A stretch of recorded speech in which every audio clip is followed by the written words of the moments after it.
வணக்கம். நான் செல்வகுமார், தாயக செயலணி. ஸ்ரீலங்காவின் சுதந்திர தினம், தமிழர் தேசத்தின் கரிநாள். ஊடக அறிக்கை. தாயக செயலணி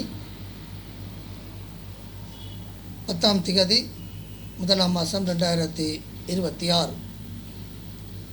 எமது பெருமதிப்புக்குரிய தமிழ் மக்களே, கரிநாள் பேரணிக்கான அழைப்பு. எதிர்வரும் 4/2/2026 ஸ்ரீலங்காவின் சுதந்திர தினம், தமிழர் தேசத்தின் கரிநாள்.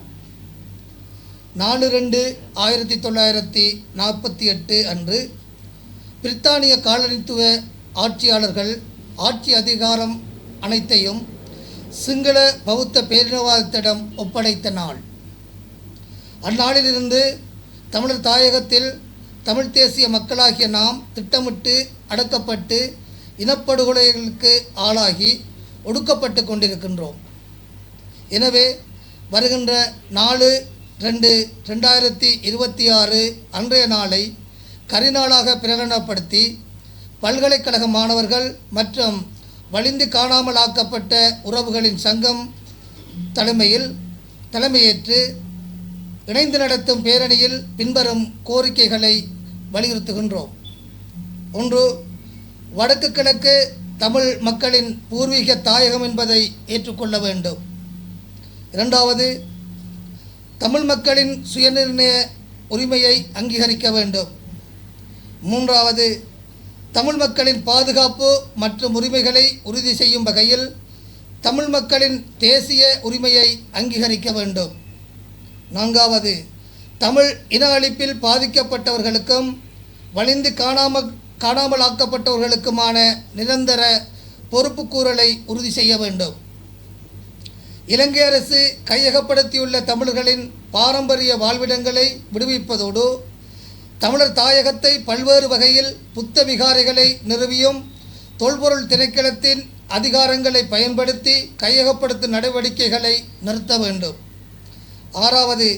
பயங்கரவாத தடை சட்டம் என்ற பெயரில் இன்னும் தொடரும் தமிழின அடக்குமுறைகளை நிறுத்தி நீண்ட காலமாக சிறையில் வாழும் தமிழ் அரசியல் கைதிகளை உடனடியாக விடுதலை செய்ய வேண்டும்.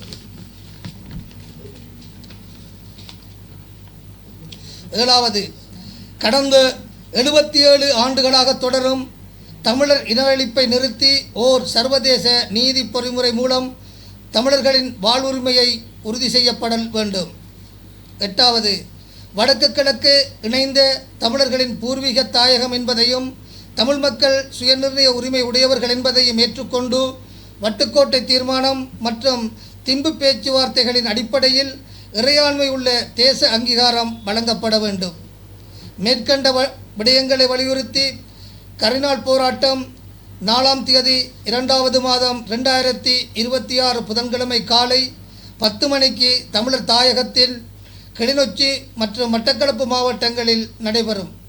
இந்த போராட்டம் வெற்றியடைய அனைத்து ஊடகங்களும் அமைப்புகளும், குறிப்பாக பல்கலைக்கழக மாணவர் ஒன்றியம், மாணவர் அமைப்புகள், வடக்கு கிழக்கு வலிந்து காணாமல் ஆக்கப்பட்டவர்களின் சங்கம், பட்டதாரிகள் சங்கம், சிவில் அமைப்புகள், மத அமைப்புகள், வர்த்தக சங்கங்கள், கடல் தொழிலாளர் சங்கங்கள், விவசாய சங்கங்கள், போக்குவரத்து கழகங்கள், விளையாட்டுக் கழகங்கள், உள்ளூர் சங்கங்கள், புத்திஜீவிகள் மற்றும் பொதுமக்கள், பாராளுமன்ற உறுப்பினர்கள், உள்ளூராட்சி மன்ற உறுப்பினர்கள் அனைவரது பேராதவரையும் ஒத்துழைப்பையும் வேண்டி நிற்கின்றோம். நன்றி. மேலதிக செய்திகளுக்காக எமது யூடியூப் தளத்தை சப்ஸ்கிரைப் செய்யுங்கள்.